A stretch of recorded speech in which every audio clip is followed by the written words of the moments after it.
No, the shit that I fucking will never get over is when this nigga did the boom boom boom shit. He was like, boom boom boom boom boom boom boom boom boom boom boom boom boom boom. Somebody said that was the Price is Right wheel stopping. Yeah. That's exactly what I thought of. Yo, that shit had me dying. Yo, what's going on, everybody? You checking it out. It's Spence from the Highly Advised Podcast. This is episode 41. Back like we never left. It's been a good time. We probably took a little break for y'all, but now we back and we're about to get into it. So let me slide it off to two of my fellas. Nigel, Lau, what's going on? How 2021 been and all of that good stuff? Man, finally. Big Cozy has come back to the Highly Advised Podcast. And I'm just letting you know, guys, the main event's here. You know, I'm back in the flesh, or flesh, however the fuck you say it. Excuse my language. But everything is good, you know what I mean? It's your boy Big Cozy, Too Cozy, aka the main event, aka, you know, the big guy, the big bad guy. So I'm just here ready to record episode 41. Let's get it in. Let's get it popping. Let's have some fun with this. What's up, Nigel? What's going on, y'all? This is Relaxing _Jackson. We are back for the year of 2021. Things are good. Things are better. Things are decent. Things are cold. It's freezing outside. But we are here. You guys should follow us at Advise Highly on Twitter, Highly Advised Podcast on Instagram. Me and my friends are back. How are things going? Check out the YouTube. Check out we're here on YouTube. You know what I mean? Like, you can actually see us. Podcast. You can see this shit behind me. You can see Lau in his room, Spence in his room, you know, all that other nice shit that we have. He literally means it. He literally means it. Shit behind him.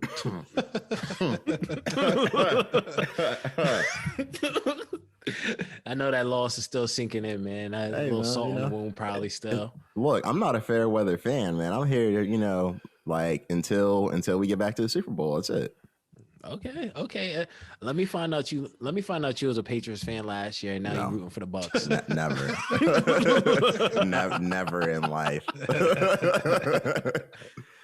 Yeah, man. Like, I know it's been a minute since we've been on here. You know, a lot of things have been happening for all of us. 2021, the transition has been something that a lot of us didn't predict, but we are highly grateful, highly blessed about it. So we took a little break from everything, but we still kept the content rolling out. If you haven't had a chance to check it out, we got our top 20 from all of 2020. When it comes to music, we got our anything when it comes to MMA. We got our top list with MMA. Yes. Even matter of fact, if you didn't get a chance, right, I'm gonna just cut to the break. I'm gonna cut all of that shit out. Like, listen. Okay.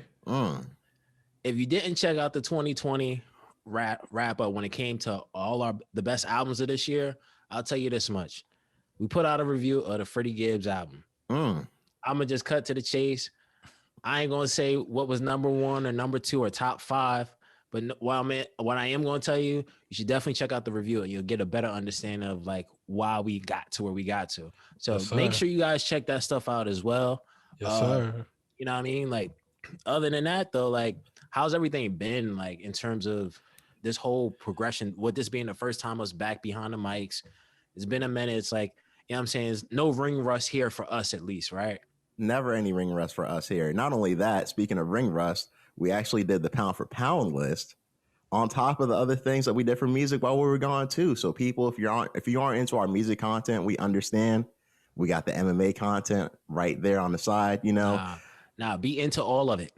They can be, but if you want to split your time, hey, look, we got this one, we got that. Which one you want? Facts. Tell you right now, you know, we're here for the people. You got the World Tag Team Champions, the general consensus. Hey. You know what I mean? You got the number one contender. That's what you call yourself, dog? The measuring stick. The measuring stick of the culture. And the measuring stick of the culture, baby. You know what I mean? I'm telling you what's hot, what's not. Don't listen to anybody else and tell whatever they got. It's not whatever they selling. Don't buy it because you only know where to buy it from. You know. You know, the man, the one, the only. We're the real life NWO. I'm talking about the real NWO, the real shit from WCW, beating niggas' ass and running them over with a fucking tractor trailer and shit. They're the real NWO. The shit where people For entertainment purposes possibly only. die. Yeah. It's like, hey, why are we doing this type shit? Yeah. It's like you saw what happened to Matt Hardy on AEW, man. We bringing them type of vibes. Yeah, bringing those type of vibes. Yes, sir. Shouts out to Matt Hardy too. That's out to AEW, yo. Exactly. Yeah. That was a crazy. That was a very interesting. I still can't get over watching that fight for real. Like that one match itself is bar none. The way he got concussed, I think that stole the air out the show. You know what I mean? And he kept fighting.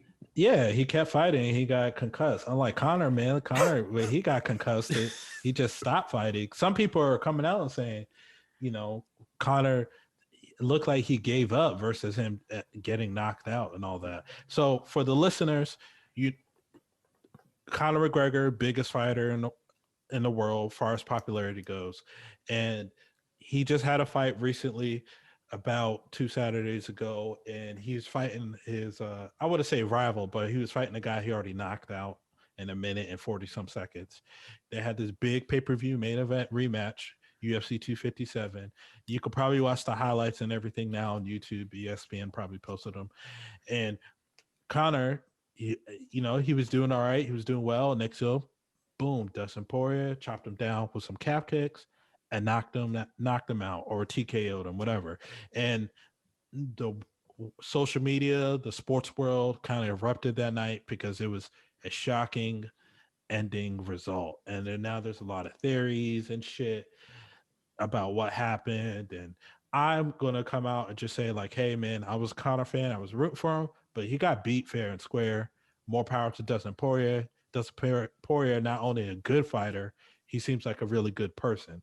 So, if it was going to happen from anybody, it could have had happened to a better guy with Dustin. So how did you guys think about the fight? So like I'm with you on it. Like the whole internet exploded when that moment happened. Hell, honestly, if you go check out on the page, right, on the Instagram page, me and Nigel have a live reaction of like what happens. Nigel sound like Courage the Cowardly Dog right there. I ain't even gonna hold you. How did this come into a joke about me? Why are you trying to use me to put your shit on? Like, yo, listen, I freaked out too. Like, when you watch the video, you could see how my reaction was. I couldn't even stay in my seat. Like that whole situation, you could tell at the end of the day, like the right man won the fight at the end of the day. Like, granted, we have seen some memes of actually Conor getting knocked out by Bernie Sanders, but that's just meme worthy content. Conor, he didn't look like himself. He looked like he was able to keep some pace at some point in terms of keeping, like, just in terms of his striking, and he was hitting Poirier, but at the way MMA works, you're not out until you're out. And at some point, I guess I thought Conor had gotten into the mind of Poirier, because like I told y'all, Poirier was bought, invested into his company and his donations and everything like that. And I'm thinking Poirier looks nervous. He's not going to get this out the way.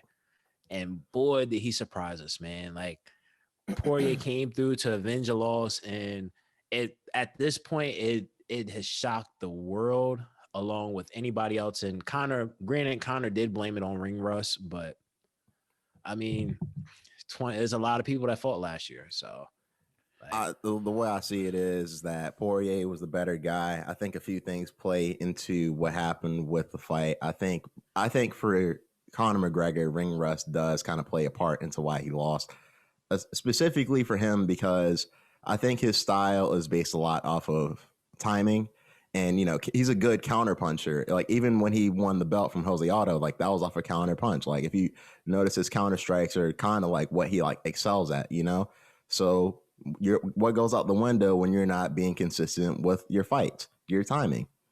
Just so happens that he didn't look terrible in the fight. He just looked like he wasn't all the way there. And once again, when you get comfortable, even like he said it himself, the only way to get comfortable in the octagon is when you fight. So like, I would have to say that me personally, I'm willing to give ring rust to Conor, but I feel like also that comes from him being too content with what he's done with it in his career. I think that's kind of like a thing that he could. You see Dominic Cruz, John Jones, and a lot of people come out of these long hiatuses and are ready to go because, you know, they're ready to go, you know what I mean? But they're not also making, you know, millions of dollars off of liquor either. So you have to think about that. So this is how I saw the fight play down, right? I thought Conor was winning the fight, and I thought he was definitely cracking Poirier and all that. But his boxing was a bit sloppy, and he was making some mistakes. And also, the calf kicks were killing him. Now, anybody that watches MMA, like seriously, you know, hey, you can't check calf kicks. You know, you could check leg kicks, you could check other kicks, but calf kicks you kind of can't check, you know, those because it's right below the knee, you know what I mean? So instead of him adjusting, instead of his team like, hey, look, man, we're starting to see these calf kicks pile up, that's going to affect you. And Conor admitted that's, you know, the calf kick shut his leg down for that fight. That's, you know, I'll put the blame on Conor, but I also put the blame on his team. Now him having ring rusting, I'm like 50-50 with it, right? 50% of me is like, okay, you're right. The dude only fought 40 seconds in a total of like 3 years, really, 40 seconds. While Dustin Poirier probably fought like almost 2 hours in the octagon. You know what I mean? So yes, that does play a part. But at the same time, the other 50 part of me is like, John Jones said something before when he came back to fight Daniel Cormier the second time. And they asked John, hey, John, don't you want to tune up or fight somebody else? And he was like, no. He's like, I'm coming back. It's either I got it or I don't. And then he ends up knocking out Daniel Cormier with a head kick when they end up fighting the weekend. So to me, I felt like, yes, ring rust does play a factor, but is Conor really training and everything? Has he been training? You know what I mean? Has he been seriously been trying? I always believe like if the dude wanted to fight, he could fight. The problem is, I think Conor likes to feel entitled with the fights that he's going to get. You know, I think Poirier was a good fight. He's seen that, so he took it.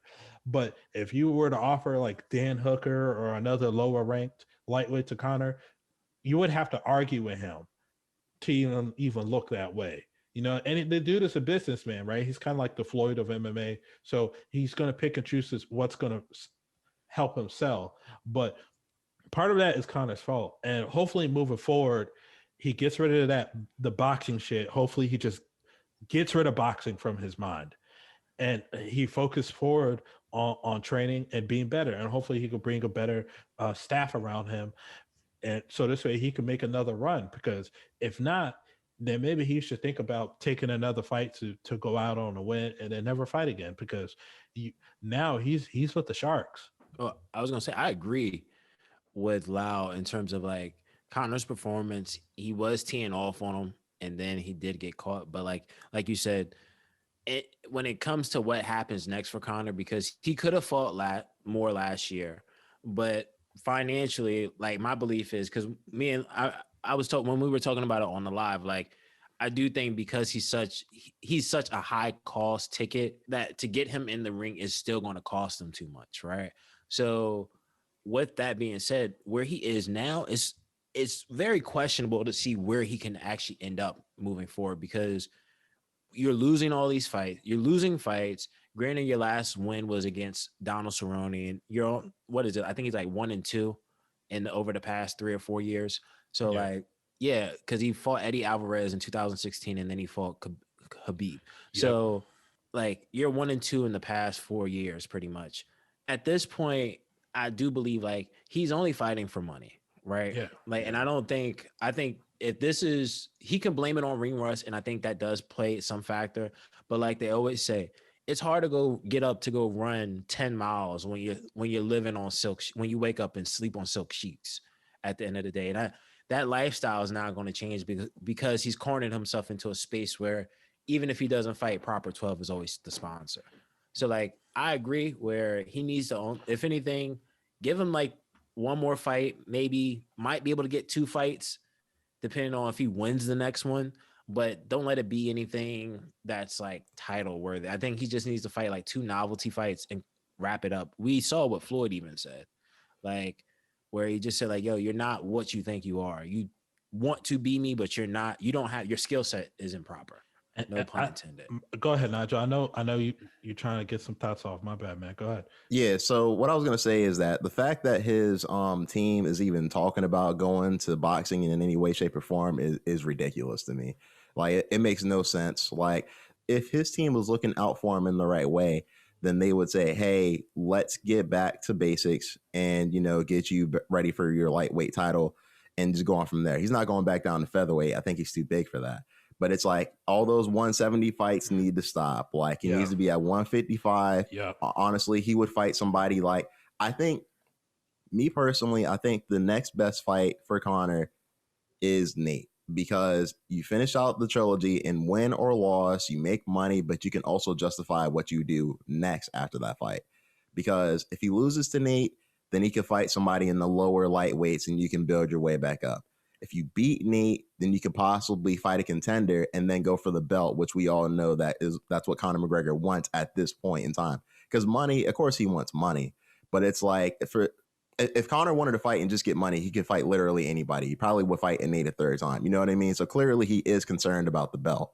So it's like I don't see a way that you really lose in a way that you can't recover from if you fight Nate next. Now, I think so. I don't want to see the Nate Diaz trilogy. Not now. I think that's a fun novelty fight. And if Conor's on his way out, then yes, the Nate fight would be fun for us fans and all blah, blah, blah. But if you're talking about like a serious lightweight title run, I don't want to see Nate. Nate's not in the lightweight rankings.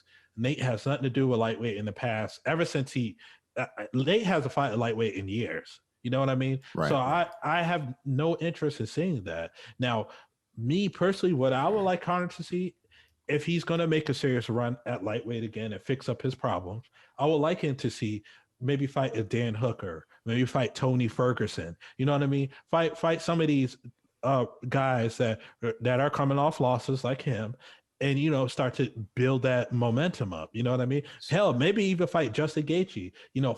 Fight a contender, so this way you could start build yourself up. But let me say this one last thing. I think, and me and Nigel will talk about this. I think the UFC is going to try to make Conor and Poirier the trilogy this summer. I think that's what's going to happen next. Yep. Yeah. I definitely agree there, where I see a trilogy happening between the two. I'm not sure if it'll happen right away. If anything, like if it happened in the summertime, it would be perfect. But going back to what you were saying about like him fighting Tony Ferguson, Gaethje, or Dan Hooker, I'll be honest with you. Do you think Conor believes that he can actually beat any of those guys? Yes. Like, great. Yeah, but I do. Okay, so with him, do you believe that he can beat those guys? Yes. Yeah, I think Really? I think Really? they're favorable matchups Yeah. for him. Yeah, because like the Dustin Poirier, you saw like it wasn't that he can't compete with him. It was just one, whether you want to use ring rust or not. I thought he had bad game planning with not adjusting to the calf kicks. You know what I mean? And because when he got taken down by Dustin Poirier, it wasn't like he was taken down and mauled on. Immediately he got his back to the cage and he got up. And he was outworking Dustin Poirier in the clinch. You saw it when he was cracking him with the elbow, the shoulder strike. So it's not that he can't compete out there. It's more like when you're at the top of the lightweight heat, and this goes for any division, yes, your skill set is going to work. But now it's kind of like, hey, game planning means a lot more in these fights than, technique versus technique.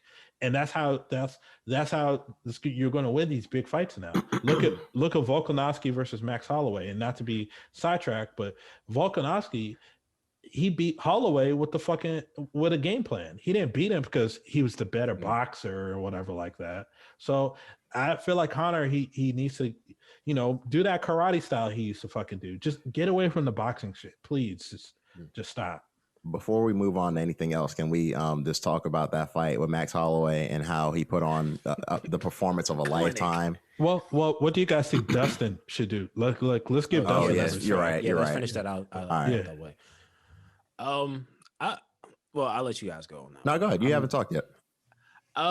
When it comes to Dustin, I'm not quite sure. I think if anything, I think he should be. He's in contention for either fighting one more fight and then getting a fight for the belt. But like right now, to me, I don't really see him for right now. I don't see Dustin Poirier fighting anytime soon, because I think in his case it's very contingent on like who Khabib's next opponent is, or who fights for this belt, who fights for the belt at 55 right now. For me, like it kind of is a sticky situation just because we don't know what the rumors are with Khabib. There's rumors that he's coming back, then there's rumors that he might not come back, or if he does, is fighting GSP. Like it kind of makes it a sticky situation in this case, for me personally. Yeah, if Khabib ever fights GSP, I'm gonna be so mad. I'm just gonna be so upset if that fight is ever made. Like, I understand that's a fight a lot of people want to see. I have no interest in that fight whatsoever. But yeah, like I said, it's a lose-lose situation personally. I think Dustin Poirier, here's what I said to Lau the other day. Okay, Dustin Poirier can fight Conor McGregor. Dustin Poirier can fight Charles Oliveira. Dustin Poirier can fight Michael Chandler.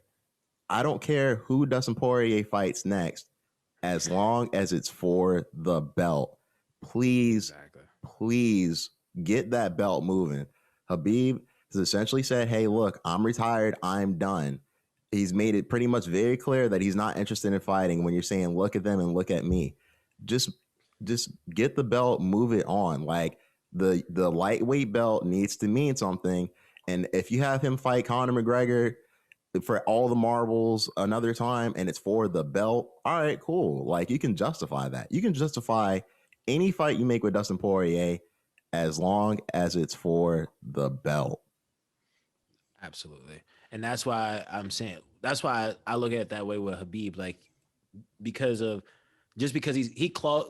his like retirement, not retired thing, it kind of is like really messed up the division in terms of who should be fighting next. Because I remember we had talked before about like how there needs to be some type of clause in terms of mandatory amounts of fights by the champion per year, so we don't have to deal with a situation where it's like, because I don't want to see him fighting. I don't want to see Poirier fighting for the interim belt. It needs to be for the championship at this point. Like, one more thing, definitely if you have the dude saying he's retired. I had another idea that I floated past you, but go ahead, Lau, and say what you were going to say. I was just going to say, you guys know how I feel about, the current situation in boxing, super corrupt and shady organization, dark dealings behind the scene. So, but sounds like Shadowlow or something. Yeah. But the one thing about boxing that I think that UFC, maybe MMA as a whole, should adopt is mandatory challenges. And I think, like, if you have a number 1, 2, or maybe 3, because 1 to 2 is not available, contender, they should be a mandatory challenger. Like, UFC has to stop with this. Hey, we're going to give a number 8 and number 7 a title shot because it's the fight that's up. Don't get me wrong. Yes, we would all love to see the money fight and all that, because it's entertainment, right? But in certain situations like this, hey, look, Poirier just beat the face of the fight game. Have him fight Oliveira or Chandler if the UFC wants to do that. I think Oliveira, and have those two fight for the belt. That's it. Let's stop this Poirier versus McGregor trilogy. Yes, everybody watch it, but as far as a credibility standpoint, it doesn't make sense. You know what I mean? Right. Like, fight the guys who are on the win streaks for the belt and strip Khabib. Please don't let him hold out for GSP, but strip him, because it's not doing nothing but holding up the division. Exactly. And if anything, I would respect it even if they said, you know what, strip Khabib and let's move on with the division. And if Khabib decides to come back, he can fight. He'll have to at least have one fight before he can fight for the belt. Or maybe of course, because it's the UFC, it's a business at the end of the day. They'll probably push him forward and have him fight for the belt to see if he can become champion again.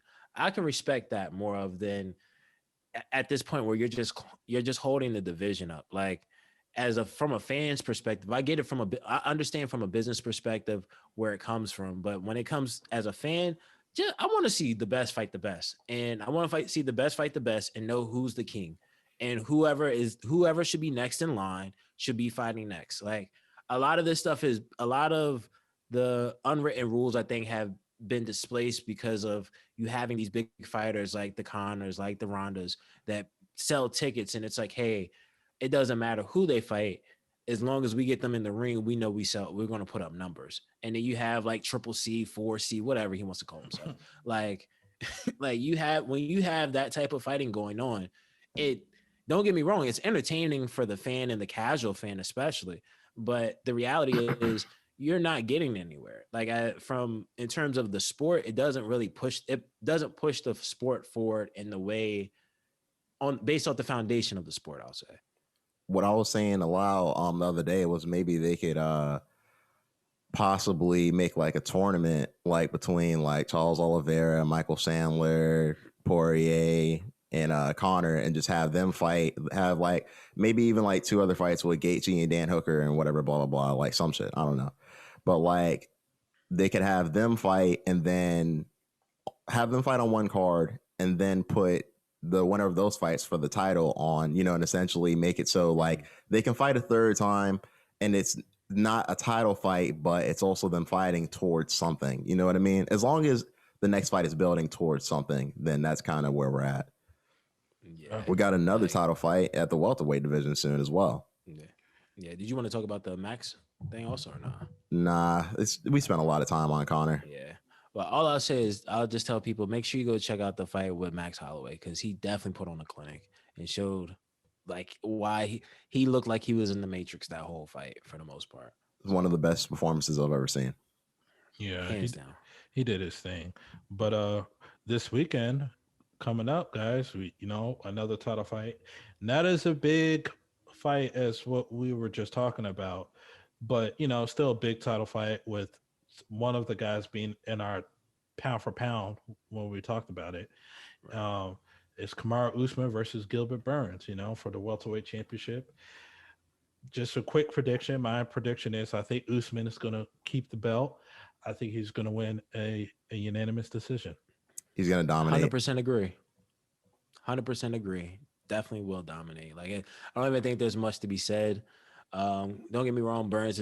It looks like Burns is like pulled in some like talent to actually help train, but at the end of the day, and we spoke on this off the camera, like Usman, granted he can't sell fights like a Conor or somebody like that because he doesn't talk a lot, and like his nickname, like you said, is Snoozman.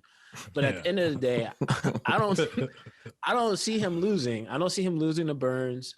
I don't see him losing to anybody anytime soon, just like we all agreed upon. So like this is kind of like one for the books really quick. Like Usman decision or possibly it could be a 3rd round knockout. Usman said he's winning for a while, and Nigeria. Yeah, there we go. For the motherland. Brother Niger. What they call him, the Nigerian Nightmare? Yeah, Nigerian Nightmare. Yeah, Nigerian Nightmare. And there's another nightmare that we have to talk about, Manny Pacquiao versus Ryan Garcia, because like it's not the worst fight in the world, but this is like boxing one-on-one, right? This is the shadowy organizations working together. And you have Ryan Garcia who just beat Luke Campbell, and he had this star-studded performance, right? It wasn't the best boxing performance of all time, but it helped him, it helped him get shine. He got knocked down and he got back up. So, that he can face some adversity and come back. So why not make the fight between him and Tank, or at least him and Devin Haney? You know what I mean? Hell, something. Instead, they have him fighting Manny Pacquiao, and they don't fight in the same weight class. Yes, I get it. Boxing, 2 to 3 pounds, blah, blah, blah. But far as Ryan Garcia, it's a good look for him, right? Because he's fighting a legend, Hall of Famer, a guy who is a champion currently. But for Manny Pacquiao, it's like, dude, this does nothing for your career. Like Manny Pacquiao should be fighting Terrence Crawford and Errol Spence, not Ryan Garcia, who's starting to come into his own. Exactly. Like this fight, what this fight kind of reminds me of, and loosely reminds me of, is Floyd versus Canelo. Not Canelo. Well, actually, that might actually be a better one, to be honest with you. But I thought you were about to say Loud Boy. Yeah, his boy Oscar. Like when Floyd fought Oscar, when Floyd fought Canelo, right? It was a change. It was like the passing of the guard, I guess you can say, where, hey, and that fight was considered, Floyd always considers that fight that was the last time he was the B side. He became the A side after that fight. And we saw what Canelo went through a clinic at a young age, went through a clinic by Floyd, and then he became a better fighter. Yeah. But when it comes to like Ryan Garcia and Manny Pacquiao, I'm sorry, Ryan Garcia is talented, super talented, crazy speed. He's handled some adversity, but he doesn't need to be fighting Manny Pacquiao. Manny, like you said, like the talks have always been between, he's been going back and forth on Twitter with Tank Davis and Devin Haney for the past year or so. Even Tank went as far as saying, hey, we gave y'all the contract. Just sign it. Devin Haney's people, hey, we'll fight you. Just sign it. He was the mandatory. Exactly. Like you go to all of that to now you're don't get me wrong. It's for exposure. It's great for Ryan Garcia because we know Manny Pacquiao fills seats. He has a country behind him. Right. But when it's at the end of the day, this kid is what, like, I think there was a meme that I saw where it was like they showed the records, and I think what is he like? I think it was like 21-0, while Manny Pacquiao is 62-7-2. Like, like, and he's the champion at 39 years old. Gap. Yeah, exactly. Crazy. Like, don't get me wrong. The only thing that will be entertaining about watching this will be seeing the old speed versus the new speed. Where we knew someone like Manny Pacquiao was I get in, boom, boom, and I'm out. Boom, boom, and I'm out, right?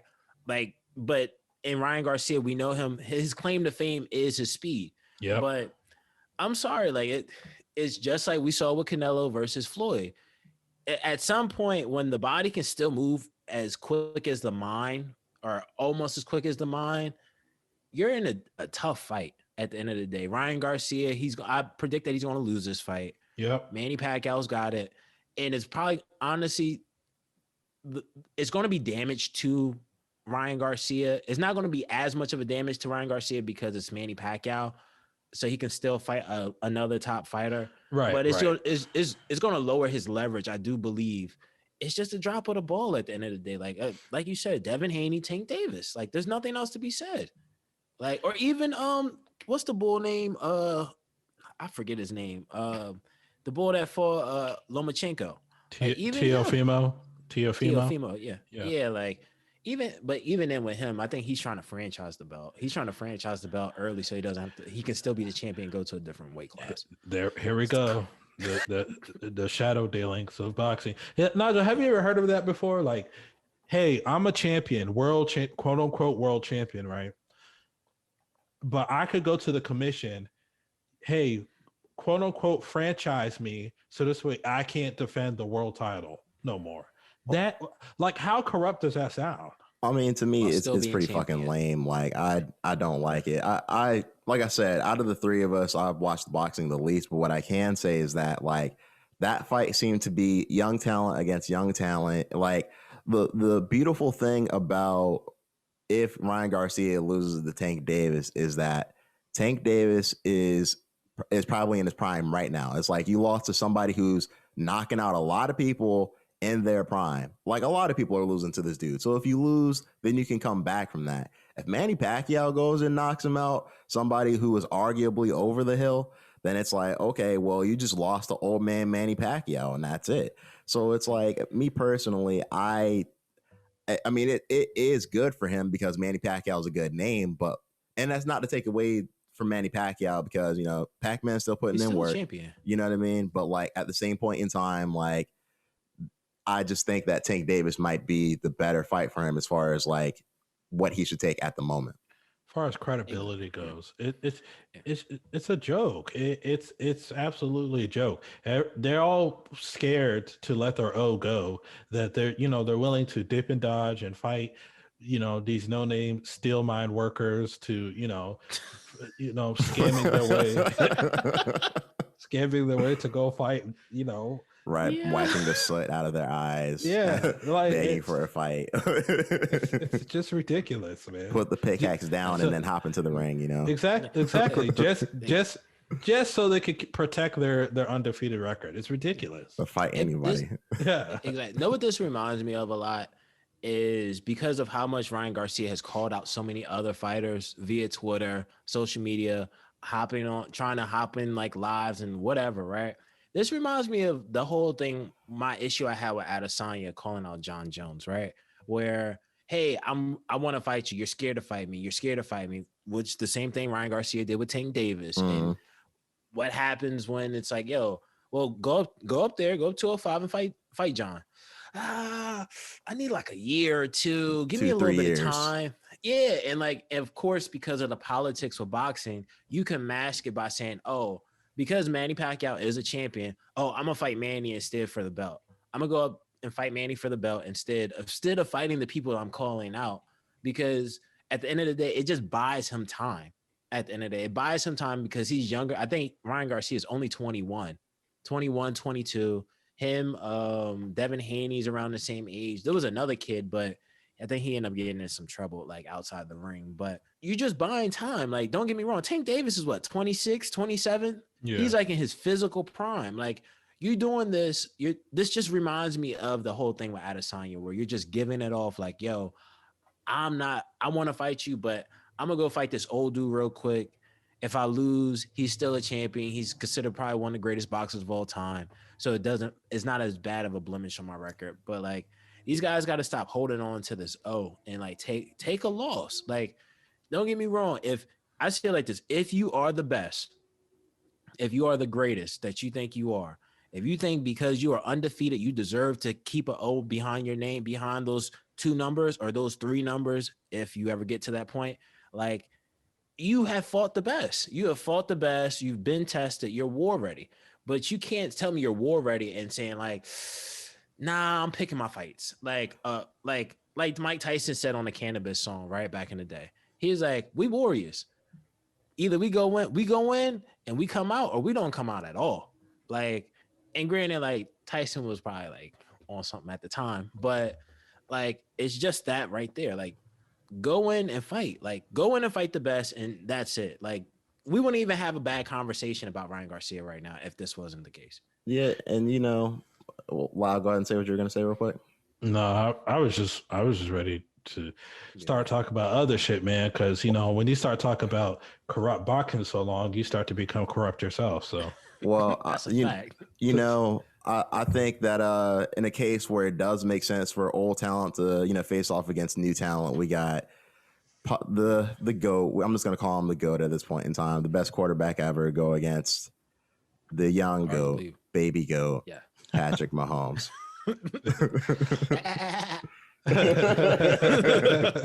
Who do y'all have in the Super Bowl for? Well, I guess it'll be a few days when people hear this. Old man Tom. I'm going with old man Tom. I'm going with the GOAT. I'm going that he's going to get ring number 7, finish off a historic season, a historic career, and then he's going to walk out on top, and he doesn't need to play for the Buccaneers no more. I'm going with old man Tom. I think Tom Brady, if Tom Brady wins next weekend or a few days from now, then I got to say, man, like, he will be like the best football player ever. Like, like, what else does he have to do? He went like they said 10 times to the Super Bowl and won 7 of them. Like, you know what I mean? That's hard to do. Even if his defense won it for him, even if it was coaching, for somebody to do that, that's hard. Balls. Even if he deflated many balls, like, that's hard to do, man. I think Tom, I think when he went to the Buccaneers, I think he just wanted to prove a point. Like, I could win without Belichick. And when you see him play, I don't even think he's being coached. He's the offensive coordinator. That's what Tom Brady is. You know what I mean? Yeah. And I just think he wanted to prove a point. Like, hey, I could do this without Belichick. And honestly, win or lose the Super Bowl, the argument is over. He did it without Belichick. You know what I mean? He doesn't. Yeah. With an extremely talented team. Yeah, well, it doesn't matter. He didn't have talent with back then either. You know what I mean? There's a lot of talent on the Bucs. Now it is. lot. Now it is on offense. But back then, when he was with the Patriots, he didn't have any talent. But also, to counter that argument, the Bucs were a bad team. They didn't win the Super Bowl since what, 2003? I'm not gonna go. Right? They weren't And like terrible. No, you know they what I were mean? they were terrible, Nigel. We're talking about 4 wins every season. You know, they're averaging 2-3 wins. They were a bomb team. You know, don't like you know what I mean. So for Tom to hop back in his very first season, yeah, he had a little rocky start, but for him to hop back in his first season, beat the great Drew Brees. He beat Aaron Rodgers, and then now he's going off to, you know, possibly beat the next face of the NFL, Patrick Mahomes. The guy, he's going to retire on top with 7. That's crazy. That is crazy. Were the Buccaneers really like 4 and something last year? They weren't. They were 7-9 last 2019. They were 7-9. Yeah, so they were like middle of the pack. Like, you know what I mean? Yeah, Like, but nah, that was probably when they were like doing better though. it's impressive. No, like it's very impressive what Tom Brady did, no matter what. Last year? So 2018 they were 5-11. Then they were 5-11. They were 5-11 in 2019. They were 7-9 in 2019, and then with Tom being there, they were 11-5. Hey man, So, you know, like- sometimes that just happens, you know. God damn, they were they were 5-11 for 2 years straight, 2017 and 2018. Totally, man. They're Yikes. averaging 4 wins, and they had all that talent, right? No, it's old man Tom. He just If we're talking about some new talent, we got some talent from. Oh, I'm sorry, Spence. My bad. Yeah. I was about to cut you off. My bad, yeah. Well, I'll just give my prediction. I'm going with Pat. I'll keep it a buck with you. I got a lot of respect and love for Tom Brady. Had some ups and downs throughout the years because of Peyton Manning, but I'm just gonna leave it at that. I'm gonna just go with the Chiefs, and I'm curious to see how this plays out because you're looking at the new versus the old, and at the end of the day, like I don't keep up with football as much, but the consensus I always hear when it comes to Pat Mahomes is he makes football look fun again. Yeah, and it's like Steph Curry.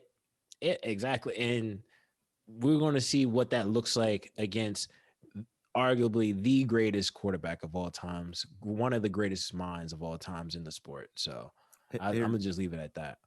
Here's what I will say. We can go on to the shit in the back. Why not? There's another thing I'll say about the game, then I'll move on. Tampa Bay has the better defense, and I will say that if Patrick Mahomes is able to pull this off, then it will be a big thing for him to win 2 Super Bowls in a row. And I don't see anything, away from like stopping him from winning a third. It's going to be hard for him to do it a third time, but it's possible. The torch will be passed officially if Patrick Mahomes gets it done, which he very likely can. You know what I mean? So that we're talking about the GOAT versus the number 1 quarterback today. So it's a Super Bowl that it has a good story behind it. So definitely tune in. Absolutely. But let us know what you guys think too. We acquired some talent from Lau's team, the Steelers, back here. He was a free agent. You know, he a few weeks ago he was in strip clubs. Like he did you a favor without a mask on, and now he is back on the Steelers. How do you feel about that one, man? I don't feel no type of way. Honestly, you don't feel betrayed. Absolutely not. He betrayed us when he went to the strip club without a mask. And he brought it back to a guy who had cancer. Yeah, that's just wild, man. Gosh. Yeah, so he definitely betrayed us then. So kicking him off and basically saying like, "Hey, we're going to fire you." That's fine. And I was behind Dwayne Haskins, man, because he's a brother, and you want to see more young black quarterbacks do their thing in the game. That's why I root for Lamar Jackson, because I'm like, yes, I'm not a Ravens fan, but I would like to. I know why, because Steelers versus Ravens, but like Lamar Jackson, like he's a young black brother, and he's doing his thing. He's nice, you know what I mean? He's top 5 quarterback in the league. So I would like to see Dwayne Haskins get on that type of level, but obviously, I'm in the NFL. I just got my first million, and he's worried about that. He ain't worried about being on top. He ain't worried about getting them championship rings. If he is, his hard work is not displaying it, because his report saying like, hey, in training, he's not doing all that neither. You know what I mean? He's just, I'm telling you, he's a guy, like, he got his first million. He made sure to get the Bentley, he made sure to get that Rollie that it was already bust down. He had to get the hose. You can't. He like 21, 22. He about to get the hose. So that's all. That was his Super Bowl. You know what I mean? So him going to the Steelers, good luck, Pittsburgh. If you guys make him the starter, you guys probably be in rebuild mode for like the next 3 or 4 years. I wouldn't blame us if we made him a starter if Ben Roethlisberger retires. But otherwise, like, I would like to see us draft a quarterback out of the draft. I would hope that Dwayne Haskins, does decently on the team. But like, my hopes aren't like extremely high. It's super rare to see somebody in a situation like that where they're moving on to another team and they do like significantly better. Like what, Drew Brees? You know what I mean? Like, and how often does that happen? Not often. So it's, we'll see.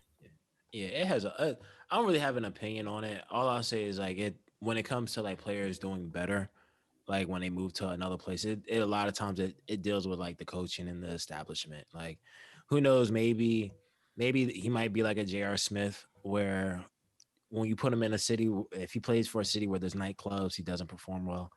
Put him in the middle of nowhere, he's just a straight shooter. So you never know. I mean, who knows? You guys thinking about picking up Chad Wheeler also? Absolutely not. Absolutely not. When I heard the reports about what he actually did, I was just like, whoa, like this guy, like he has some issues going on. And, it's unfortunate, because there's definitely, a lot of domestic cases out there that are like this. But, this happened to be one that involved a NFL player. And, because of that, of course, it's going to get a lot more publicity. And, definitely I'm glad that he is out of the league, is what I'll say.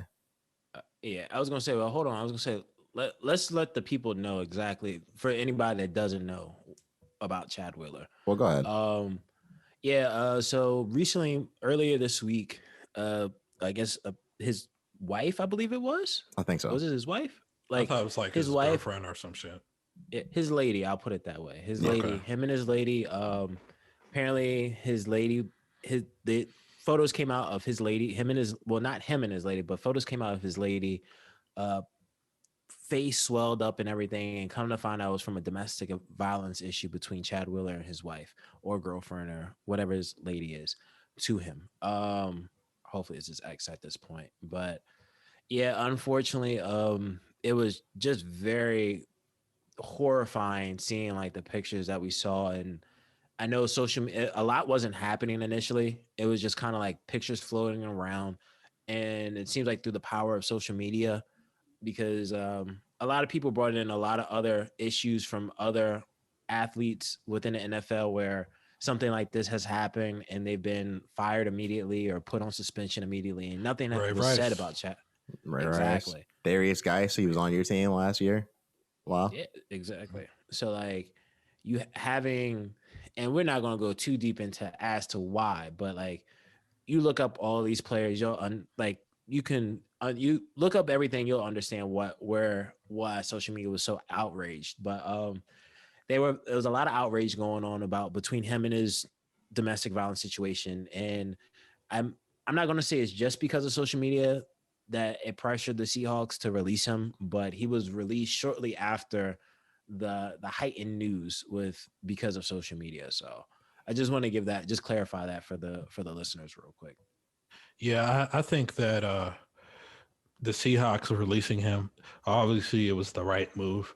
I mean, it's a shame that it did take the pressure of social media and people out speaking out, but like, hey, look, this motherfucker got to go like today. Right. It's for the Seahawks to do something, but I'm happy that the Seahawks, they did do it. You know, should have done it the same day shit came out, but they didn't wait like a whole month neither. So you know, kudos to them to pull the trigger finally. But I feel like domestic violence does not have a place anywhere, whether you're in sports or you're just a normal guy, normal people like we are. You know what I mean? And we're pretty damn fantastic, but you know, so it's just that lit in these streets, man. What you talking about? Domestic. Everybody has relationship issues and all that stuff like that, you know, but I think that domestic violence is a big no-no, and that's something that should never happen between a couple. And I think if something publicly comes out like, hey, this person's been beating my ass, a man or woman, because men do get beat on by women too. That's true. Well. Yeah, that's very true. I think the person that's not the victim in a situation, they definitely need to have help, whether they want to seek it or not. They need to have that type of help. And if they keep going out there beating people up, then they just need to get locked up. You know, that's absolutely. So the domestic violence is very serious. Victims of domestic violence, you know, sometimes they're too scared to come out because they're so afraid. So people should definitely support and have concern for the victims, because it's not you know, it's not a joke. And you know, Chad Wheeler, it's so funny how all of a sudden he got kicked off from the team. I don't want to focus on football now. I got to focus on my mental health. But yeah, because you don't got a job no more. You know, the paychecks are going to stop. And what I will say is that I'm glad that the Seahawks are, you know, at least handling the situation. Like he should be away from the team while all this is going on. And I'm glad that, you know, at least the victim isn't near him anymore. Or I should say that, you know, the other person in like the situation. But like, what I will say is that we don't know all the details, but until everything's smoothened out, like you shouldn't be like near that. Yeah, exactly. Like I think there'll be more to see because of like details. Well, more details will come out as this unfolds. But just like Lau said, like, and we all have we all share the same sentiment here, where it's just, I feel as though if you ever feel like you need to become violent with your spouse, this is not just for men, this is not just for women, for everybody. Like if you feel like you need to become violent with your spouse, or if you feel like you can't effectively communicate with your spouse to some degree, and you feel like some physical approach is the best way, you need to leave that relationship, whether you're the person on either side of it. Like if you're the person being abused or the person that feels as though they may become an abuser, because at the end of the day, there's no corner of this earth where I think that should be acceptable. Agreed, man. And hopefully, like, granted, he's focusing on his mental health because now he doesn't have a job, he's unemployed. But hopefully he figures it out and like he gets the counseling that he needs as well. Because the one thing about this is like I just don't want, because far too often when this narrative gets set, people just shun the person off. And instead of shunning the person off, sometimes you just need to help them still. So, and I hope, especially with his abuse, like the victim here, like I hope she gets all the help that she needs and all the support that she needs from her family and friends and those around her. So just agreed at that. Agreed. On to some better news, you know, some more positive news. We have a new president of the United States. Yo, you realize something? We were gone that whole time. Like this is the first time we recorded throughout the whole January. I'll just put it that. Like the whole ordeals of January. But positive news for some, because there's some people that are very upset with what Nigel's about to inform us with. Yeah, that's true. We have a new president and we have a new vice president. You know, the first black vice president, first female vice president ever. That's a pretty big deal for the United States. You know, definitely in a new, you know, interesting direction. You know, I think that's great, honestly. And how do y'all feel about it? Happy. I'm happy that we got number 45 out of there. I'm happy that we have, you know, Biden and Kamala Harris as as our new president and vice president. Are they perfect and all that stuff? Absolutely not. Do they still need to prove, that they're going to be what they're going to be doing for our country as they promise and all that? It's up to us people to hold them to that. And I hope that they can do the best. I mean, granted, every president can't fulfill everything, but hopefully they do their best to fulfill everything that they were talking about. And so far, they've been working. It's like they haven't missed a beat. They've been fucking working nonstop. So yeah, so it's kind of like what I will say. Hey, January 2021 has been a positive month for both of them. So now we got to see how February is going to rank for them. And I think it's a good step in the right direction, in my opinion, for the country on who we have as president and vice president right now. Of course, it's not the world is safe now. Of course, it's still going to take a lot of work. But if things continue to trend on the way that they're moving and the way that they're working, like, okay, we can, thank God something positive is happening. Right.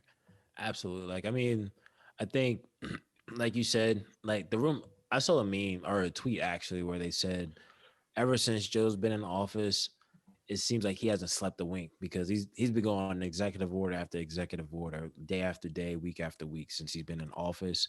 I'm extremely happy, especially I'm happy for this new presidency, as well as like with Kamala Harris being the vice president. I received a picture from a loved one of mine that it was a picture of my niece, right, when she was getting sworn in. And well, Kamala Harris was getting sworn in. It was a picture of my niece. My sister sent me a video of my niece watching it, and it was something very interesting to watch, because it shows, like, definitely from the world we grew up in, or just the way we grew up, for us it was in high school seeing someone like Barack become president, and now you're seeing my niece, who's like only a couple years old, saying like, hey, as far as it's concerned, that's the highest she can look up to, right? In terms of like this country, in terms of leadership, the closest thing to being the quote unquote most powerful person in this country is being the president. So I think this is a big step for this is a big step for women of minorities as well. Like, this is just that in itself is just revolutionary and very impactful overall. And I think when it comes to Joe Biden, I'm excited to see what more has to come from him, because I mean, the month of January, he's, like we said, he's been signing executive orders. I think he's went as far as to get rid of contracts with private prisons as well, which is huge in itself, because there's so much that goes into that we don't have time to really get into. But right, this is just I think what we're seeing right now is a positive step, most diverse cabinet that we've ever had in this country. So it's very interesting to see what these next 4 years will bring us. And if Joe can keep stepping like he is, do a Delaware 2-step real quick as you go into like the next executive order or something like that, man. I'm just saying. I think I am feeling positive about it right now. I think that, there's a few good things that are happening. I'm a little bit more skeptical than y'all. I think that Kamala Harris being a vice president is pretty cool, because it gives somebody, Black girls, somebody to look up to, so I think that's a very positive thing, Yes, absolutely. But like, I would just like to see what they're going to do for the people. You know what I mean? Like, that's all. But I think that good things are happening for sure, but we'll see what happens. And overall, over the next 4 years, I think in order for them to make it back in, I think they're going to have to do some pretty good things. You know what I mean? In order for it to keep the trust of the people. Yeah, I mean, at least we're seeing a good head start to it. Yeah. At least, only thing we can hope for, because of course everybody's not perfect, and there's always going to be skepticism behind each person's background. So like the only thing we can, like you said, the only thing we can do from now moving forward is just see what happens. Because if they don't hold up to the majority of what they say to the people, right, or at least half, the people have a decision to make at that point, you know. So I'm oh, and especially with that, and then also I'm not sure if you guys have heard, but there's I think his people like 45's people have really been championing like that. I guess they want him back in office I guess in the following term, like, and we don't really have to get into that, but have you guys heard about that? I'll just say that anything's possible. They were talking about making a We all are dreamers. no, I mean they've been talking about making a third party and whatnot, and I think that's an interesting thing because a third party, I think, would promote like a fourth party, and I think when you're splitting the vote possibly 4 ways or whatever, I mean, or maybe they'll just be like an independent party and they'll just rock out like that. I'm not sure if y'all heard like they were trying to do like the Patriot Party. So like, I think overall like it is an interesting thing to see, but I'm curious to see how it's all executed, I guess is the best way to say it. Yeah. What are you about to say, Locke? I can My agree to bad. that. So I think that it all depends on like the impeachment, right? And we're not a political podcast, listeners, so we won't get extremely political or give us our views, right? Because it could be viewed as biased to some, and also for our private lives, we don't want people to know like, hey, what we're really how we really view the country. Not that we're bad people or nothing like that at all, but it's just some things that sometimes, like, hey, you don't. It's like a cliche saying: don't argue with people about sports and not sports, politics and religion, because that could become nasty. So yes, we support the current president and vice president. Congratulations to them, but at the same time, we're not going to be one of those people who are like, F this and F that. That's just not us. Trying to tell both sides of it. Exactly. Exactly. So I think it just depends on the impeachment process. And if the guy doesn't get impeached, he very well can run in 4 years. And me personally, I don't think a third party is going to happen. Like, not a third party, but because there's other parties, but a new party is going to happen. I think that he's going to go back to the Republican side, of course. I just don't know if it's going to work out because even his own people turned on him at the end. So it's just in 4 years we'll see what's going to happen. Right now, I just think it's a little too early to tell. There's still a lot going on. Yeah, absolutely. Like, I think it's still a lot to be seen, and we'll find out more as time goes on. I think the only thing that really has me very curious with Joe right now is what he'll do in terms of regulations within the banking industry. Oh man, Because let's I'm go. not sure. I'm Yeah, ready. because I'm not sure if you got clearly you've heard about it. You can't Yeah. wait. You're salivating over there. Yeah, I'm excited to talk about this. Yeah, like because of this whole thing right now with GameStop, where if anybody hasn't heard, we'll keep it real quick. Group of users on Reddit have joined together, united in forces together to pretty much bankrupt some of these hedge funds that have shorted stocks such as GameStop, which we've been seeing in the news for the past week. Every breakdown, every person on Instagram now is an investment guru, Yeah, specialist. there's so many. It's crazy. Yeah, listen, man. I know people that have. Listen, man. I know a lot of people that are now gurus. I'll put it like that. I'll just leave it at that. People are now gurus because they made some money off GameStop. Don't get me wrong. There's some people that have literally gone from putting $100 into GameStop and are millionaires now.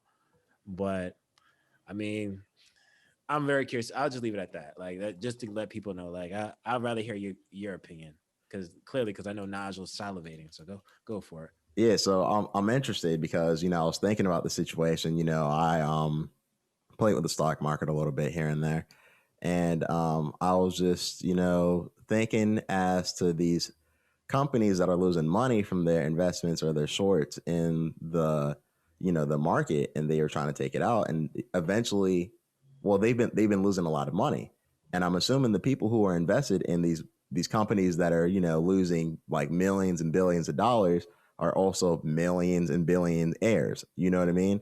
So these are the people who are probably like, hey, whatever y'all did, don't do that shit anymore, because like we lost a hell of a lot of money really fast. And it's like that game might be changed for at least a little bit, because I was listening to this thing the other day and it said the last thing it usually seems like people who play with the stock market is regulation. Now, I personally don't know, but what I will say is that I've been hearing, some people go on, like the business channels and say like, hey, like we need more regulation. It's an interesting thing. So like, have the rules changed? Are they going to change? Like there's a lot of things going on right now. And it's just like I'm very curious to see where it all lands. Yeah, like I mean, I'll say this as a person with a finance background, and have devoted my collegiate years, especially to just understand. Well, just outside of my collegiate years, I like that finance. collegiate years. I was thinking the same thing, like Yo, collegiate man, heavyweight. look, you know what I mean? Look at it. Look at that, man. This nigga using. It's like talking to your uncle that you ain't seen, that you see at Thanksgiving. Look at you using big words and all of that. Yeah, man. Go ahead, flex, man. Go ahead. Like, what you misspelled? Colgate? Like what you talking about? But like, but as a person with like a background, more of a background out of the three of us, especially within finance, so it when it comes to regulation, there are benefits to more regulation because of looking at history, right? Whether it be like the Sarbanes-Oxley Act, where it pretty much said like you can't be working on both sides of the field, right? I can't be doing your taxes, and I can't also be like help running your business, because it's a conflict of interest. Or even like some of the things that Glass-Steagall and everything like that came from like 2008, 2009 recession.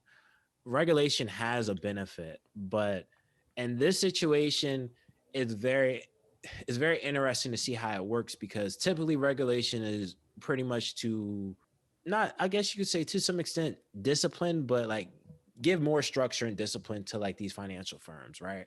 Because typically these regulations are for companies that are making billions of dollars that sometimes can bend somebody over, pretty much bending the people over, right? This situation is very different because there's no one entity. There's just a group of people that have band together. This is very similar to like the March on Wall Street back in 2009, 2010, something like that, where people have recognized like, hey, the best way to get at these companies is by playing at their own game. And it's very interesting to see how this is going to work out. I don't know. It's very, as a person that has a good understanding of this, it's just very difficult to see in terms of regulations, because if they add more regulations, what does that do to, because at this point regulations will only affect the investor, the local investor like you and I, right? Like, so if the regulations that they would be putting up will probably be like, oh, that maybe it's a cap size on how many shares you can buy as an individual, which, I mean, I feel as though if we live in a free market, there shouldn't be that regulation. Yeah, that would be crazy. That would be, like, you talking about some mad people. Like, you saw what happened with Robinhood, where like you had a lot of investors upset because they couldn't buy while Robinhood froze everything. Yeah. And don't get me wrong. I mean, there's plenty of reasons why they did it, from their own personal reasons to from my understanding, from what I've seen of them not having, I guess, the funding, and then they got like $1 billion backing to pretty much open the market back up for their investors.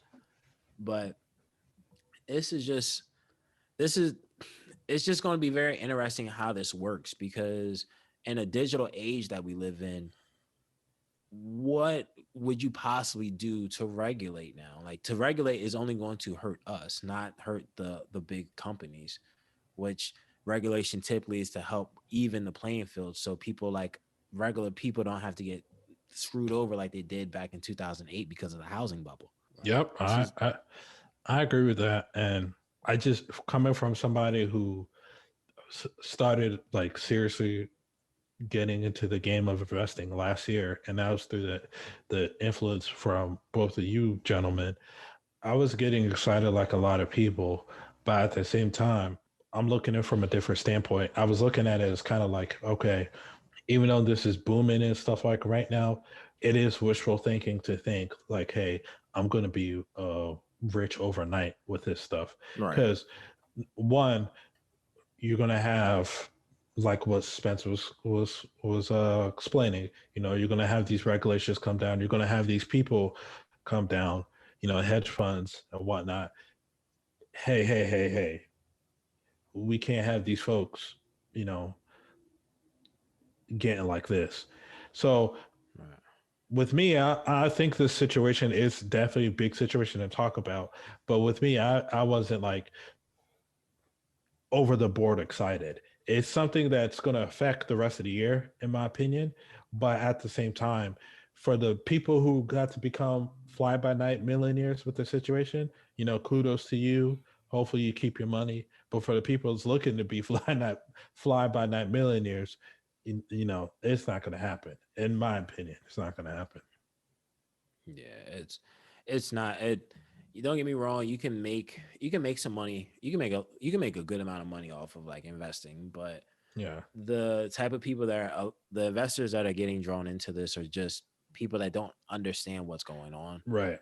at the end of the day. So it's like, hey, I'm just throwing money into this because I got a tip from somebody on the bus or I saw something on Instagram. Don't get me wrong, it's very enticing, like you said, but it's I'll just tell people this. If you want to invest, always think of something long term. Don't think of today or tomorrow because like getting rich quick can get you broke very quick as well.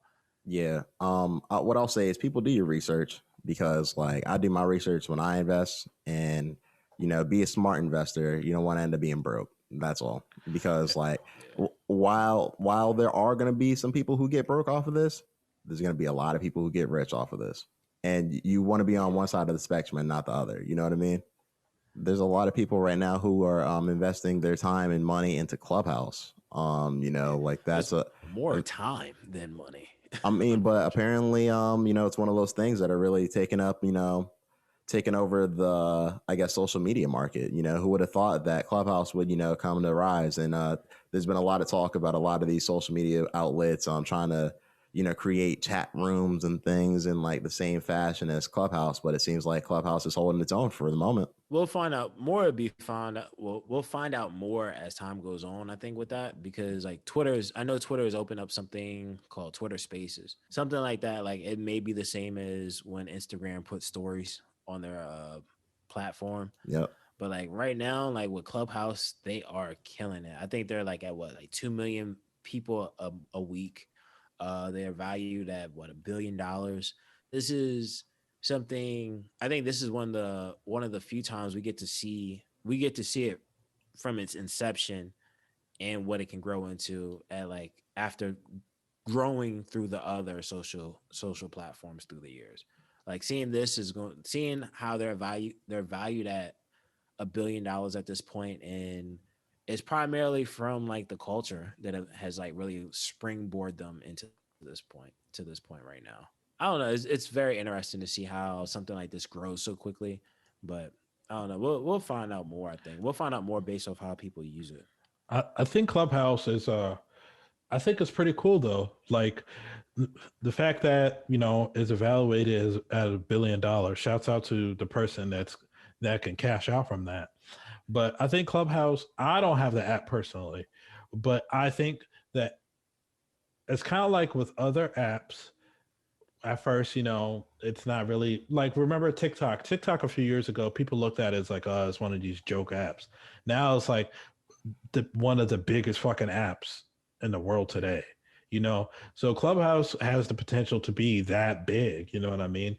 It's you don't post shit, you're not posting no gimmicky, corny dances, but the gimmick of the app is very interesting and it's very cool. I'm pretty sure that they're gonna find restrictions and find a way to regulate it a lot better because I've seen some wild Clubhouse rooms. Yeah. Yeah, it's some wild ones. The Moan Room you talking Yeah, about? the morning room is Yeah, wild. that was Yeah.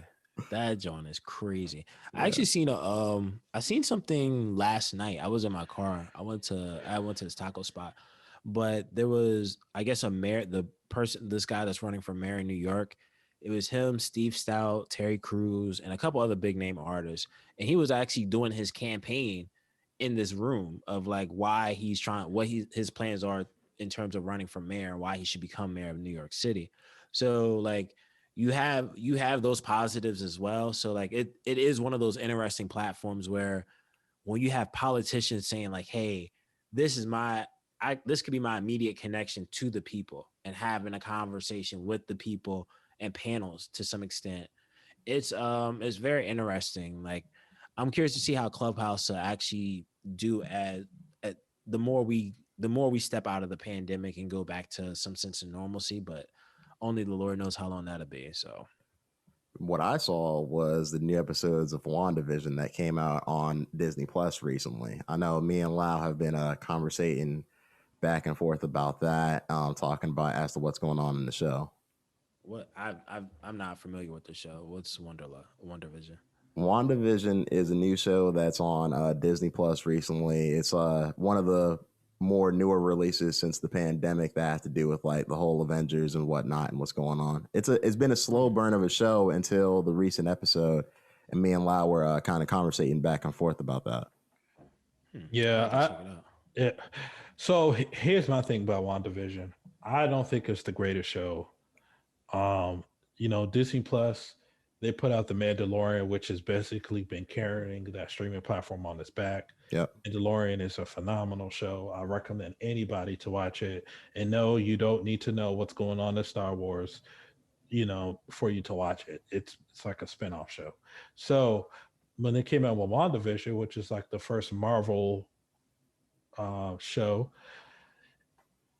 the first 3 episodes is terrible episodes. They're boring episodes. It's a lot of world building. That's the slow burn part. That's the slow burn. Yeah, Yeah. it's garbage.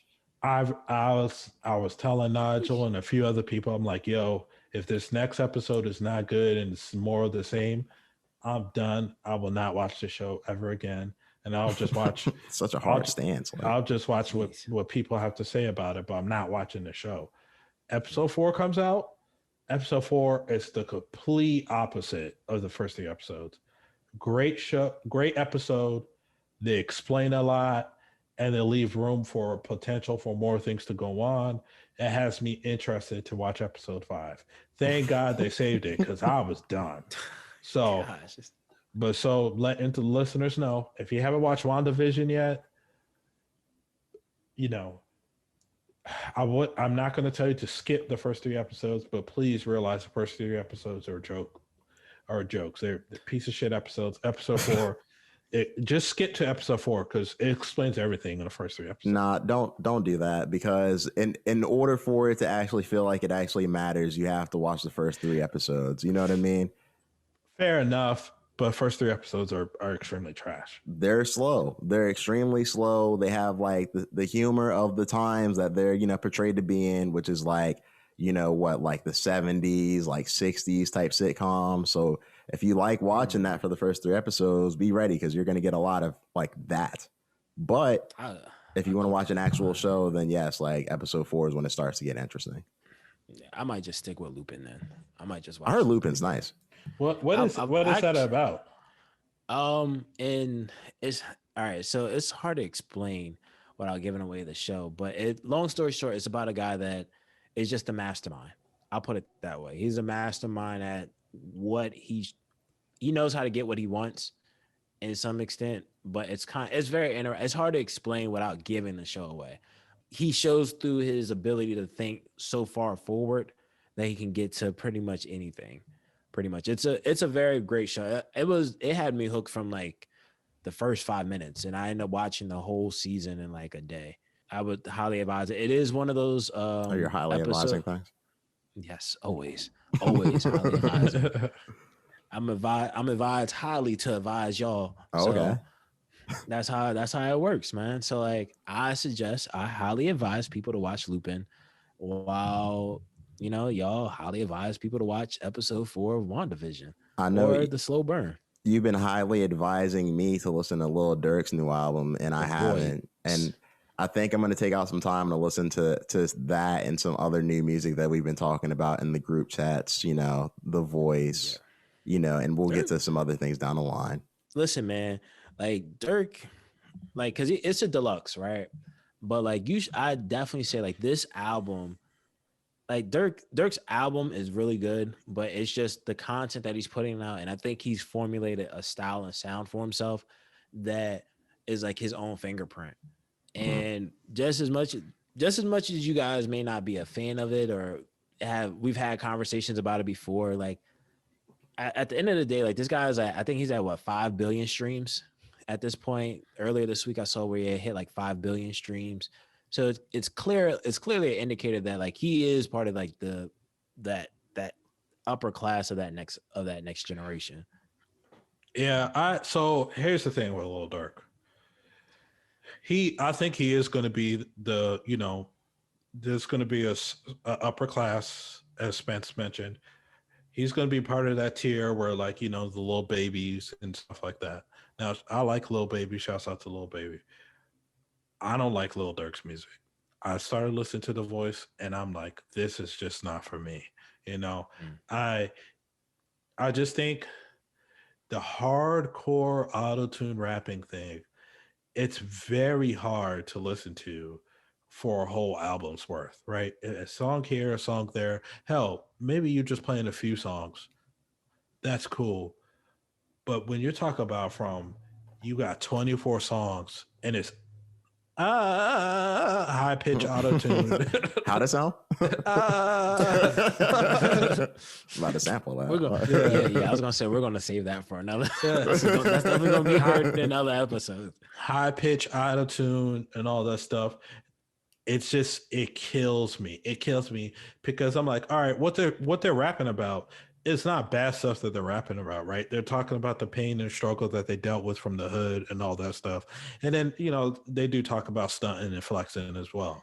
But the shit sounds so much of the fucking same. It's like one long track. I don't fucking like it, man. I don't like it.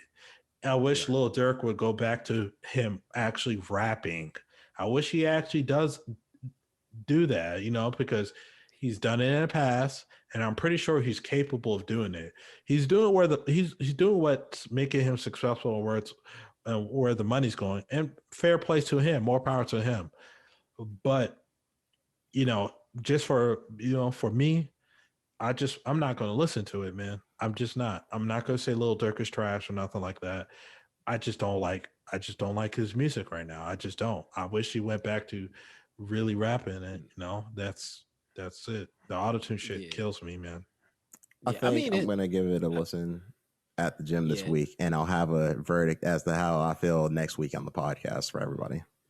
Yeah, I'll put it like this. Like, he has music like that, like, throughout this album. He has songs like that within this album and on, like, like his past album as well, right? But, like, I don't know. To me, I guess I look at it in the same breath as, like, a Lil Baby, right? Where it's all like, I recognize, like, okay, that is just part of their sound. That's their style. Now, if he was sent to me, I didn't like when Durk sounded like that back then because it just was way too running with the auto-tune. But to me, it sounds like he's found a sound that fits him, and like it gets his message across. Like, don't get me wrong, he still raps, he still does rap, but it's just, I don't know. To me, I think this is like a one of the best versions we're seeing of Durk at the end of the day. Like, I think he's going to be around for a while. Even, I'm not sure if you guys heard, but like, he even did the song with it's like a 3-way back-to-back. It's him, Meek, and Lil Baby. That shit sounds hard, bro. Like, and it's, I don't know, and it's still the auto-tune thing still. So like, I don't know. I guess it's all about preference. It's all about preference, and we'll hear what the commission, the other half of the tag team champions have to say.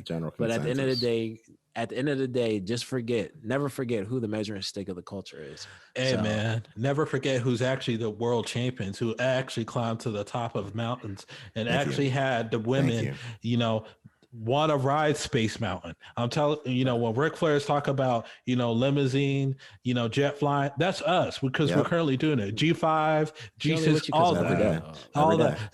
It doesn't matter. It doesn't matter. She's not getting a single dime. She hasn't got a penny. All she's got, it was, free champagne that has already been, provided and given to us because we are the world champions. Hey, we listen. keep them coming, and we're gonna keep knocking them down. If the voice, right?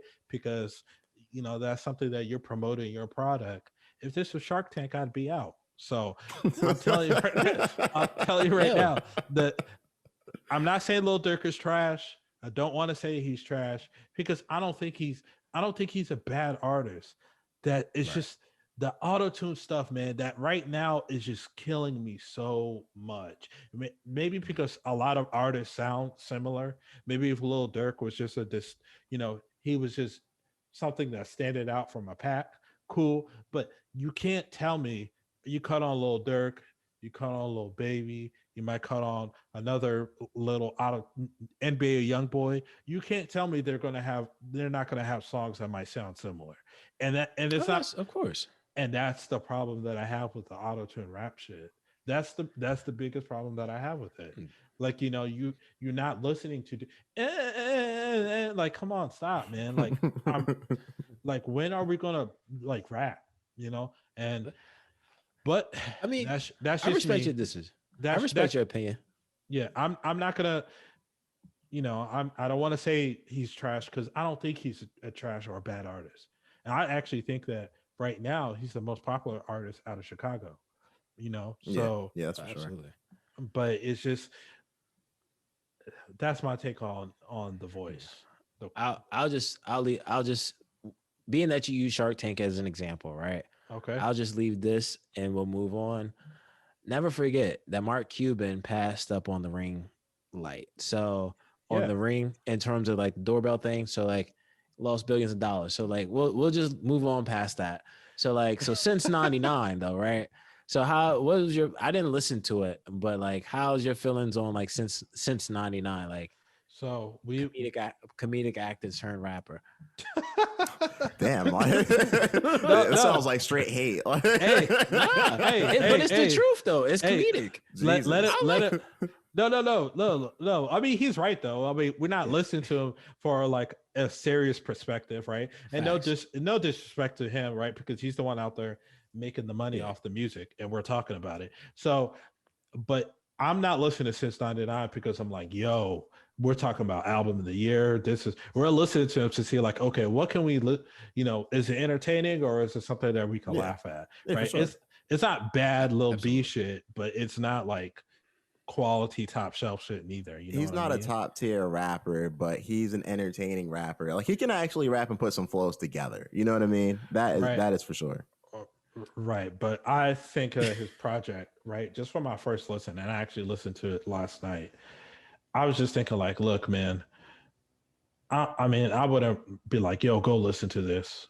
I'll just be like, yo, if it's on, we could talk about it, listen to it, be entertained, ha ha he he about it.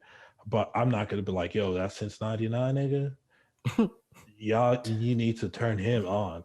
I'm just gonna be like, yo, you heard Since 99? Yeah, no, okay, cool, and move on. It ain't gonna be drawn out, da.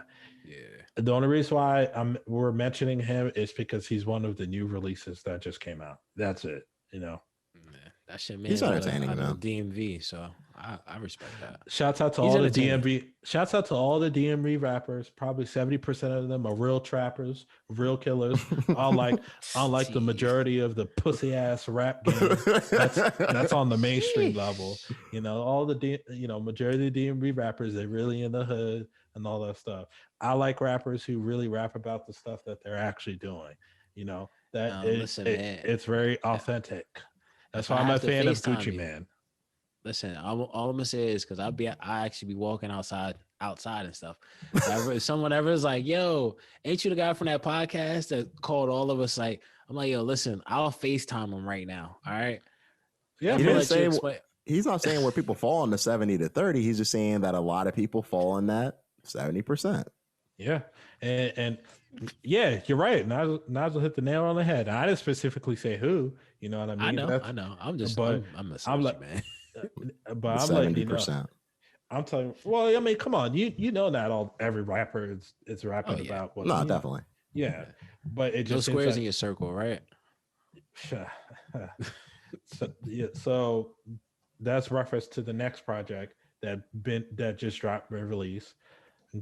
Griselda affiliates or associate, the Mussolini. You know, he raps with rappers like Shay Noir, and he has a song with Benny and all these other Griselda-esque guys. He just dropped a project called No Square in My Circle.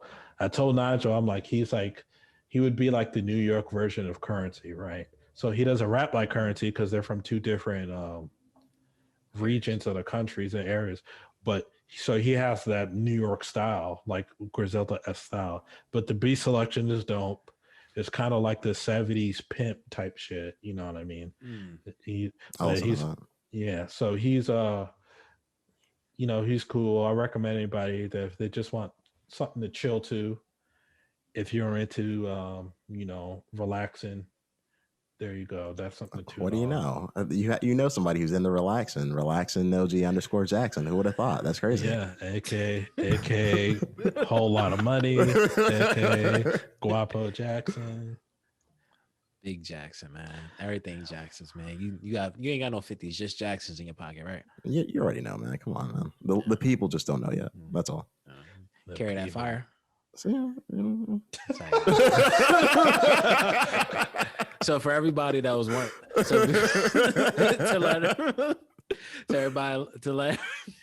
a reference to the Alchemist joint that came out. I didn't check it out. Carry the fire. What did you guys check it out? No, I'm gonna check it out at the gym. All the shit's gonna, you know, be gym music. So that's what I gotta say. I listened to that a couple of days ago. It's a nice little instrumental tape, you know, cool beats or whatever like that. Alchemist, when he puts out his instrumental projects, you could tell like they're supposed to flow together. They're not just like, hey, random beat. Yeah. It's like you know, you're listening to like a motion picture, but through music type of deal. Yeah, because I know I didn't check this one out, but I know I checked out like a couple of his older ones before. So like I know exactly what you mean. Like he kind of sets a stage for what will become like actually ends up being like songs for people's projects down the line. So and sometimes you get like a verse every so often, because I think he had West Side on one of his projects before. Yeah. So, but like outside of like the Alchemist one, because I'll check that out this week. I did check out the BSF Conflicted soundtrack. I listened to it like once. Okay. And I'm not gonna lie to you, like from what I heard, I was like, oh, this is fire. Like to me, it's like I think I heard a lot of Benny on there though. So to me, it was just like a Benny-esque album at the end of the day. Like it's pretty good. It was like his Black Panther. Like Kendrick. Like how Kendrick was on the Black. Oh yeah, gotcha. Yeah, you look confused. Yeah. You're like, oh, what is he talking about? Nah, because I'm like, because you know that Black Panther movie, or no, not the Black Panther. It was about Fred Hampton. I was thinking of. No, there's a Black Panther movie that's out. Oh, you're thinking about that movie? No, not that. Yeah, I was like, hold on. I was like, Benny leveraged that to make that the soundtrack also, but nah. Yeah, this definitely is kind of like that, his Black Panther soundtrack for the most part. Like it's a pretty good album though. Benny delivers as always. More talking about the struggle, more talking about having to whip it in a pot. Half of like, I mean, same old, but it's good music nonetheless. Like he knows how to put something together and make it like great at the end of the day. So yeah, I listened to a few songs off of this project. It was decent. You know, I'll probably once again put it on my playlist for the gym. I like it. I thought it was a solid project. You could tell it's definitely compilation. You know what I mean? Because they had like artists that wasn't even Griselda, like Lloyd Banks and Dave East and shit like that on there. They had Wale. So, but it was cool little soundtrack. It would be something I would get on vinyl. It sounds like something that you could just pop in and let it play and not even think about nothing. So it's pretty cool. So those are just the recent releases, listeners, that just came out. I think, this might be something that we could do moving forward. Just quickly name dropping releases. We might not spend as much as time on it. Maybe we might just highlight 1 or 2 projects, but it's just something new for the new year. So that's what we got. So, hey guys, so anything we want to wrap this episode up with? Any last things you want to say? Drink your water. Make sure you eat good. Like I mean, there's not much to be said. Like 2021's been good for me. I'm stepping off on a good step. Making sure I do my Euro step through the hole and all of that. So I just tell everybody, just drink your water, be safe, and you know how it is. Protect your neck at all times. Shouts out to Wu-Tang. It's the weekend, and I told myself I'm gonna be a little bit better with a few things, and I think I've been eating healthy throughout the week, so today I'm gonna treat myself to this thing I've discovered, this peanut butter and jelly burger. I got a little bit of pork on the top. I'm about to fuck one of those things up because those things taste really delicious to me. Hold on, peanut butter and jelly burger. Yup. Huh. It's interesting. Tastes good. I'll put it like this. That's not far-fetched though, because I was telling Nigel the other day, I had a bagel. I had strawberry jelly on it, and it wasn't bad at all. And one of those bagels where you could get like, steak, egg, and cheese or whatever like that on it. Yeah, that's what I had. I put some jelly and I'm like, yo, this is not bad at all. It's interesting, man. I'm not gonna lie to you on that. When it comes to like the jelly, I'm with you there. The peanut butter throws me a little off. When I used to work at McDonald's back in the day. So I know all about like the crazy concoctions you can come up with when it comes to like, taking the salsa and the jelly, putting it together. So you got this hot, spicy joint. Like I've seen some stuff before. So I like that, but the peanut butter, it's throwing me off. I have to look into it. Nah, I'm making some food tonight. So I told myself I'll eat out, again during the weekend. And then I'm about to, eat some other, healthy things. So we'll see. But I don't really have much else to talk to the listener about, man. I'm just, here with my friends, and I'm glad to be recording again. This is probably going to end up being a little bit longer of an episode, but I mean, we're back in effect. It's all good, people. Look, y'all didn't hear from us for a whole fucking month. You think we were going to give y'all a short episode? You were wrong. So you just going to have to listen to this whole thing. Yeah, man, I'm telling you, the real life NWO, the general consensus and the measuring stick. I'm telling you, we just won the Royal Rumble, and the Royal Rumble is this Sunday. We already won it. You know what I mean? It's tonight. Come on, you're right. It is tonight. It's tonight as we speak, and you're looking at 3-time Royal Rumble winners. You know what I mean? We already threw Hall of Famers. We already threw your bitch ass over the top rope plenty of times. Already, you're looking at us. Exactly. We looking like money. We smell like money. And so I look like a boss. I smell like a boss. I taste like a boss. You look at Vales, man. You're looking at 3 champions already. So, oh man, listeners, we will leave you on this note. As the millions of fans that tune in to the Highly Advised podcast, thank you. We are back. Next week we got something really special for you guys, something cool. So make sure you follow us at Highly Advised Podcast on Instagram, Advise Highly on Twitter. Please blow up the Twitter, and please subscribe to our YouTube channel. You could check us out on Apple Podcasts. You could check us out on Spotify.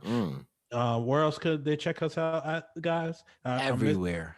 Everywhere. We global, worldwide, heavyweight champions. Never took a loss. Even when we can't even lose. Know why we can't lose? Because we're real. We're grown. You don't take a loss. We take lessons. That's how it works, man. Okay. Exactly. Scrape my chin, put a Band-Aid on it, and keep fighting. So you understand what is going on. 2021, we not playing no games. We're all in. We're all in, and we're not in at all. What Nipsey Hussle say? All money in, no money out. That's how we rocking all 2021. Make sure make sure you keep yourself posted, because every Monday we're gonna have a quote from hip hop just for y'all. You know what I'm saying? A nice little motivational quote for y'all every week. You know what I mean? Everything. We keeping y'all focused, motivated, and trust me, you can't go wrong with 3 guys like us. We're the champions. We're the world champions. Follow the lead or get lost with the pack, man. That's how it works. Yes, I got a few short quotes that we get for that board too. Just man. Hey man, hey man, Just to let you know, this sits in my. I read this every day. Too Short this is sits very in my- motivational in certain ways. Yeah. hey, so please, listeners, follow us. When you listen to us on our podcast, please leave a review. Leave a review. You know, if you're a new listener, first thing you got to do, Apple, Spotify, etc., leave a review. Exactly. Give us the 5 stars, or we coming for you. Yep. Giving out weapons all day. All right, you guys, you have been highly advised. Thank you. We will see you next week. Let's go. You've been highly advised.